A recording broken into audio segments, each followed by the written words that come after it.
बिस्मिल्लाहिर्रहमानिर्रहीम। CSS club YouTube channel के platform से मैं हूं मोहम्मद सादविर और आज हम डेली टाइम्स के न्यूज़पेपर में से एक एडिटोरियल हमने सेलेक्ट किया है और उसको यहाँ पे हम एनालाइज करेंगे। बेसिकली ये जो एडिटोरियल है ये आज 3 सितंबर को जो है ये पब्लिश किया गया है। लेट्स सी कि हमारे पास ये एडिटोरियल है क्या। अब ये जो एडिटोरियल है इसका जो टाइटल है policies to empower Pakistani women. अब इसमें ये बात क्या की गई कि हम जो वुमेन एम्पावरमेंट की बात करते हैं और जो ये जो स्ट्रगल है वुमेन की, तो इसके लिए जो पाकिस्तानी गवर्नमेंट है उसको किस तरह की पॉलिसीज जो हैं वो अडॉप्ट करनी चाहिए ताकि जो हम इसको ट्रू मीनिंग में जो है वो वुमेन को एम्पावर कर सकें। और ये जो ओपिनियन है ये बेसिकली सात गुल ने जो है ये राइट किया है और इसको डेली टाइम्स के न्यूज़पेपर में पब्लिश किया गया। ठीक है, तो देखते हैं कि स्टार्ट करते हैं कि इसके अंदर क्या क्या बात की गई। अब यहाँ पे ये बात की जा रही है कि इंटरनेशनल वुमेन डे जो है ये तो स्टार्ट तो हो गया था 1911 में, वर्ल्ड वॉर वन से पहले। और जो वुमेन जो हैं इन्होंने पॉलिटिकल और इकोनॉमिकल लेवल पे जो है जो एम्पावरमेंट जो हासिल की, ये एक बहुत ज़बरदस्त प्रोग्रेस थी। ठीक है, अगर हम इसकी कुछ एग्जांपल देखें तो पाकिस्तान के अंदर बेनजीर भुट्टो और जो कि एक फर्स्ट जो लेडी प्राइम मिनिस्टर हैं उसके तौर पे सामने आई। इसके अलावा अगर हम एक और एग्जांपल लें वियतनाम की जो हमारे पास ये एक पर्सनैलिटी है न्यूआन थाई फ्योंग थाओ, तो ये जो हमारे पास फीमेल हैं इन्होंने एक हिस्ट्री क्रिएट की किस चीज में कि ये फर्स्ट वुमेन है जिन्होंने अपना एक मेजर कमर्शियल एयरलाइन का बिजनेस स्टार्ट किया और जिसको हम अभी जानते हैं वेट जेट एविएशन के नाम से। ठीक है, तो ये दो इस तरह के एग्जाम्पल हमें यहाँ पे जो बताई गई कि ये इनको हम वुमेन जो ट्रू एम्पावरमेंट की बात करते हैं तो ये उनमें से दो की एग्जाम्पल यहाँ पे बताई गई है। ठीक हो गया। नेक्स्ट अगर हम आगे चलें तो हम अगर पाकिस्तान के जो सिनेरियो में देखें तो यहाँ पे क्या है कि पाकिस्तान के अंदर तो कुछ ना कुछ तो प्रोग्रेस जो है वो हमने अचीव कर ली है वुमेन के पोटेंशियल के लिए। लेकिन अभी भी क्या है कि हमारे पास जो वुमेन एम्पावरमेंट और जो मिली, लेकिन उससे क्या है कि वुमेन जो है वो अभी तक एनेबल हैं कि जो जीडीपी के अंदर वो अपनी कुछ कंट्रीब्यूट कर सकें। इसके अलावा वो अभी भी इकोनॉमी का जो है से इनको साइडलाइन है और इसमें कुछ जो है पार्टिसिपेट नहीं कर सकती प्रॉपर तरीके से।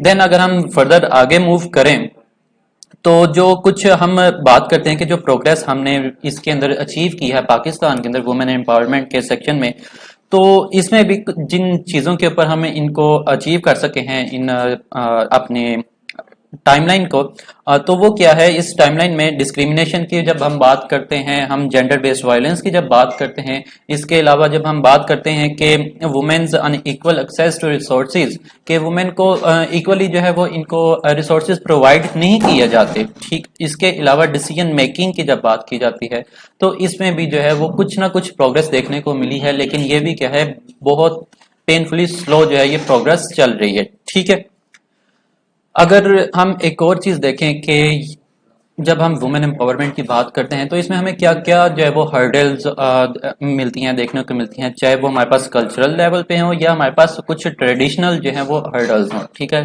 लेट्स से इनको देखते हैं कि वन बाय वन क्या है। सबसे पहले हम देखें कि लैक ऑफ विल क्या है। लैक ऑफ विल है कि विल पावर नहीं है, ना ही जो हमारे पास ये जो पॉलिटिशियंस है उनके अंदर और ना ही वुमेन के अंदर। इसके अलावा हम जब बात करते हैं कि जो पॉलिसी मेकर्स हैं इनकी कैपेसिटी भी इतनी नहीं है, इनके पास इतनी वो पावर भी नहीं है कि वो इस चीज को ऊपर कुछ पॉलिसीज जो हैं वो डिफाइन कर सकें। देन अगर हम सेकंड इसका देखें तो क्या है हमारे पास यहाँ पे बहुत लो क्वालिटी की जो है रिसर्च की जा रही है कि हमें क्या किस तरह के इश्यूज हैं और इनको किस तरीके से रिजोल्व किया जाए, तो बहुत लो क्वालिटी जो है यहाँ पे रिसर्च की जा रही है इस चीज के ऊपर। और जब रिसर्च कर लेते हैं उसका कुछ ना कुछ सोल्यूशन निकल आता है तो उसकी इम्प्लीमेंटेशन जो है वो हमारे पास बहुत ज्यादा वीक है। ठीक हो गया। अब हमारे पास क्या है कि इश्यूज भी हमने देख लिया किस किस तरह के हमें इश्यूज जो है यहाँ पे देखने को मिलते हैं। तो अब इसका वे फॉरवर्ड क्या होगा, हम किस तरीके से इनको रिजॉल्व करेंगे, तो यहाँ पे कुछ सजेशंस दी गई हैं।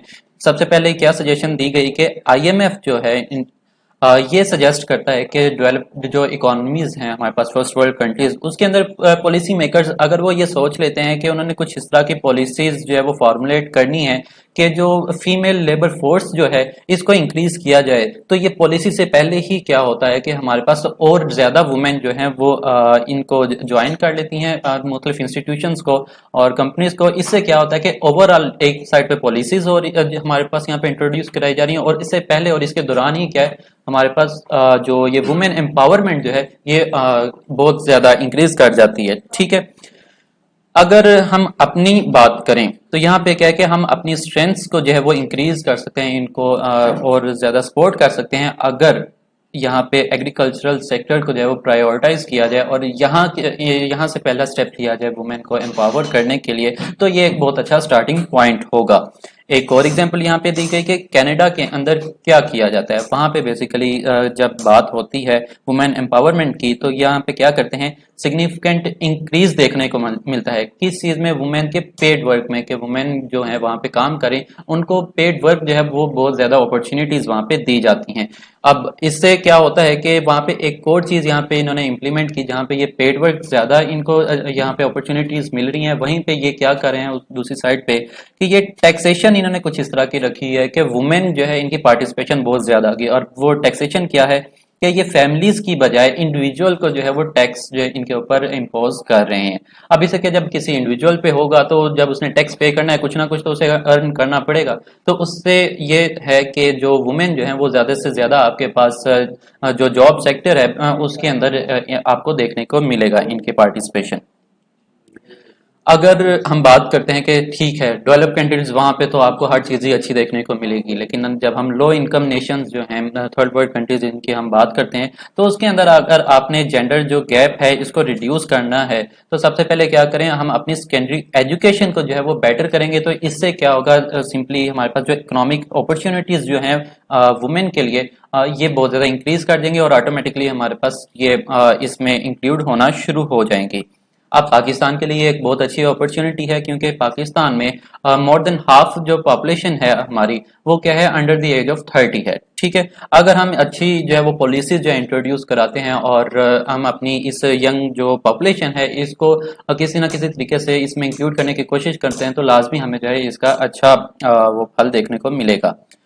अब इसके लिए करना क्या होगा, हमें एक यूनानिमस लॉन्ग टर्म एग्रीमेंट चाहिए ताकि हम क्या करें, क्वालिटी ऑफ एजुकेशन प्रोवाइड कर सकें। किस किस लेवल पे, schools, colleges and universities level पे। ठीक है, अब ये एजुकेशन किस तरह की होनी चाहिए, इसमें जब बात की जाती है तो हमारे पास यहाँ पे बात की जाती है सिस्टमेटिक वे में होना चाहिए, एक कंप्लीट थॉरो ट्रेनिंग होनी चाहिए जो हमारे पास वुमेन है उनकी, उनके लिए एक प्रॉपर एजुकेशन जो है एजेंडा सेट किया जाए। इसके अलावा जो हमारे पास इंस्टीट्यूट्स हैं उनकी कैपेसिटी बिल्डिंग जो है की जाए किस किस लेवल पे। अब वो कौन कौन से इंस्टीट्यूट्स होने चाहिए जिनकी कैपेसिटी बिल्डिंग इंक्रीज करनी चाहिए, like agriculture, manufacturing sector, renewable energy and IT sector. अगर हम इन चारों जो हैं वो सेक्टर्स को यूटिलाइज करते हैं तो हम एक अच्छी जो है वुमेन लेबर फोर्स जो है वो प्रोड्यूस कर सकते हैं।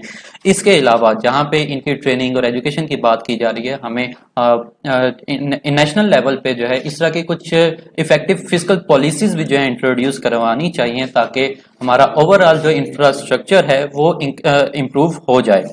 तो क्या होगा, जब हम इफेक्टिव फिजिकल पॉलिसी जो है इंट्रोड्यूस करवाएंगे उससे हमारा इंफ्रास्ट्रक्चर इंप्रूव होगा। दूसरा हमारे पास कमी होगी किस चीज में, कि जो हम अनपेड वर्क जो काम करते हैं उसके टाइम स्पेन के अंदर हमारे पास कमी आएगी। इसके अलावा क्या होगा कि अगर हम वुमेन को ज्यादा से ज्यादा एक्सेस दें किस चीज की, कि वो चॉइस कर सकें और पेड जो एम्प्लॉयमेंट है उसके अंदर वो ये एंटर हो सकें, तो ये हमारे पास इनका जो ट्रू वुमेन एम्पावरमेंट का जो मीनिंग है वो यहाँ पे आपके पास फुलफिल होता नजर आएगा। इसके अलावा जहाँ अब हमने दो लेवल की बात कर ली, एक एजुकेशन हमारे पास बेटर होनी चाहिए, सेकंड हमारे पास फिजिकल पॉलिसीज अच्छी होनी चाहिए, थर्ड यहाँ पे बात की जाती है कि अगर हम अपने रोड्स जो हैं वो बेटर करें, उनके अंदर इन्वेस्टमेंट जो की जाए, इससे क्या होगा कि हमारे पास डिफरेंट रेवेन्यू मेजर्स जो हैं वो इंट्रोड्यूस करवाए जाएंगे। और इसके अलावा जो वुमेन जो हैं, जो आपके पास वर्किंग वुमेन हैं, उनके लिए फ्री और हाई क्वालिटी चाइल्ड केयर जो कि पेरेंट वुमेन हैं तो उनको ये फैसिलिटीज दी जाएं। इससे क्या होगा कि ज्यादा से ज्यादा आपका ट्रस्ट बिल्ड होगा आपकी गवर्नमेंट के दरमियान और आपके सिटीजन्स के दरमियान। ठीक है, अब ये सारा कुछ हो गया कि जब हम पॉलिसीज की बात कर ली, एजुकेशन की बात कर ली और हमने इंफ्रास्ट्रक्चर की बात कर ली, तो इनको किस एक और हमारे पास पर्सपेक्टिव में एक और एंगल से इनको सपोर्ट देनी चाहिए। वो क्या है कि वो लॉ एंड जुडिशरी की तरफ से इनको सपोर्ट मिलेगी। अब वो सपोर्ट किस तरह दी जाएगी कि हम इस तरह की जो पॉलिसीज बनाएंगे उनको इम्प्लीमेंट किया जाए, ताकि जो है हम इस तरह का एनवायरनमेंट जो एनेबल कर सकें, क्रिएट कर सकें, जो कि वुमेन जो हमारे पास स्पेसिफिक एनवायरनमेंट है उनके लिए भी सूटेबल हो जाए। अब आज तक होता क्या आ रहा है कि हमारे पास बहुत ही ज्यादा पुअर लेजिस्लेशन जो है वो हमें नजर आती है किन किन सेक्टर्स में। सेक्सुअल हैरेसमेंट में, ठीक है, चाहे वो आपके पास पब्लिक प्लेसेस हों या वर्क प्लेसेस हों। इसके अलावा हमें डिस्क्रिमिनेशन नजर आती है पॉलिसीज के अंदर, जो कि वुमेन रिलेटेड या हम सोशल सिक्योरिटी इश्यूज जो हैं उनसे रिलेटेड जब हम बात करते हैं या हम प्रोटेक्शन की बात करते हैं। इसके अलावा हम बात करते हैं कि जो काम है, सेम काम के जो आपको पे दी जा रही है, किसी मेल जो आपके पास कैंडिडेट है उससे कम पे जो है वो उसको उसी काम की फीमेल को दी जा रही है। तो ये जो इनइक्विटी जो है इसको खत्म किया जाए, तभी क्या होगा कि हमारे पास जो वुमेन एम्पावरमेंट का जो होगा, ये जो पाथ है ये हमारे पास काफी स्मूथ होगा और ये काफी आसान हो जाएगा इस टारगेट को अचीव करने में। अभी क्या था, ये सारे क्या है, हमारे पास बहुत सारे ऐसे लीगल चैलेंजेस हैं जो कि वुमेन अभी भी फेस कर रही हैं। अगर हम ये जेंडर पैरिटी जो गैप जो है पाकिस्तान के अंदर खत्म करना चाहते हैं तो हमें क्या करना होगा। तो द सोल्यूशन इज के डायनामिक और gender sensitivity sensitive physical policies जो हैं हमें इंट्रोड्यूस करनी चाहिए। वही अभी से 2 स्लाइड पीछे जो मैंने बात की कि हमें फिजिकल पॉलिसीज जो है वो इफेक्टिव जो है वो इंट्रोड्यूस करवाई जाएं। इसके अलावा जहाँ जहाँ पे ये पॉलिसीज इंट्रोड्यूस करवाई जा रही हैं, लोगों के अंदर जो है हमें अवेयरनेस कैंपेन्स जो हैं वो चलानी चाहिए, ठीक है। और जो जेंडर बायस सोशल नॉर्म्स जो हैं इनको खत्म करना चाहिए, ताकि हम ज्यादा से ज्यादा जो है वुमेन को अपनी कंट्री के अंदर एम्पावर कर सकें। लास्ट बट नॉट लीस्ट, इसका जो एंड है इस आर्टिकल का वो ये है कि अगर हमें ये सब कुछ करना होगा तो सबसे पहले क्या करना होगा, हमें अनलर्न करना होगा। किन चीज़ों को अनलर्न करना होगा, किन चीज़ों को भूलना होगा, वो क्या है, हमारे पास कन्वेंशनल अप्रोचेस जो कि आपके पास पुराने ज़माने में जो अप्रोचेस रही हैं, जो थॉट्स रही हैं, जो आपके पास नॉर्म्स रही हैं, उन सबको अनलर्न करना होगा, उनको भूलना होगा और जो न्यू अप्रोच है उसके साथ रिप्लेस करना होगा। उस न्यू अप्रोच में क्या है, हमारे पास बिलीफ सिस्टम हमारा नया डिफाइन होगा, नई वैल्यूज आएंगी, नए ट्रेडिशन लॉज और पॉलिसीज जो हैं वो इस तरह की बनाई जाएं, ताकि जो वुमेन जो हैं उनके बेसिक राइट्स उनको अच्छे तरीके से मिल सकें और जो ट्रू वुमेन एम्पावरमेंट का जो हमारा एक एजेंडा है, एक मोटो है, वो हम इसको डिफाइन करके अचीव कर सकें। तो ये था आज के इस पूरे ट्यूटोरियल का एडिटोरियल का क्रक्स। तो अब मूव करते हैं हम अपने वोकेबलरी सेक्शन के अंदर। तो ये जो हमारे पास वोकेबलरी है इसमें ये कुछ हमारे पास डिफिकल्ट वर्ड्स आए। लाइक सबसे पहले हमारे पास आ जाता है फॉर्माइडेबल, ठीक है। फॉर्माइडेबल बेसिकली आप कहते हैं कि किसी चीज को भयानक अंदाज में पेश करना या किसी को डरा देना, तो it is something like intimidating. तो इसके अलावा इलूसिव, इलूसिव कहते हैं किसी कोई चीज या कोई ऐसा इंसान या कोई भी जो शख्स है वो आपको बहुत मुश्किल से मिले, उसको आपको काफी हिंड्रेंस या काफी मुश्किल पेश आए, तो उस चीज को क्या कहते हैं, इलूसिव कहते हैं। इसके अलावा इसके सिनोनिम में आपके पास आ जाता है इवेसिव। सेकेंड लास्टली हम देखते हैं इम्पीड। इम्पीड कहते हैं बेसिकली किसी चीज को रोकना, उसको स्टॉप करना, डिले उसके अंदर आ जाना। तो इसके सिनोनिम्स में आपके पास क्या है, ऑब्स्ट्रक्शन, ठीक है, रुकावट और समथिंग जो आपको इसमें हिंड्रेंस क्रिएट कर रही है। लास्टली है लेवरेज। लेवरेज कहते हैं कि किसी बंदे को आप पावर के पास ऐसी सलाहियत है या पावर है कि वो किसी दूसरे के ऊपर इन्फ्लुएंस जो है वो क्रिएट कर सके, तो उस चीज को हम क्या कहेंगे, इसके पास इस चीज की लेवरेज है। तो ये थे आज का हमारे पास वोकेबलरी सेक्शन। और ये डॉन का नहीं है, सॉरी, ये जो था ये मिस टाइप हो गया। तो ये हमने वोकेबलरी सेक्शन देखा। अगर आप लोगों को इसमें से कोई वर्ड नहीं समझ लगी या इस पूरे एडिटोरियल का कोई पॉइंट नहीं आपको समझ लगा, तो आप कमेंट सेक्शन में पूछ सकते हैं। और लास्टली ये वर्ड जो है आप प्रैक्टिस, इनकी सेंटेंस मेकिंग प्रैक्टिस जो है वो डेली लाजमी किया करें, ताकि ये आपके वोकेबलरी बैंक में हमेशा के लिए स्टोर हो जाएं। तो ये था आज का लेक्चर और कल तक के लिए फिर इजाज़त दें। इंशाल्लाह ताला एक नए एडिटोरियल और उसके एनालिसिस के साथ हाजिर होंगे। तब तक के लिए अल्लाह हाफिज़।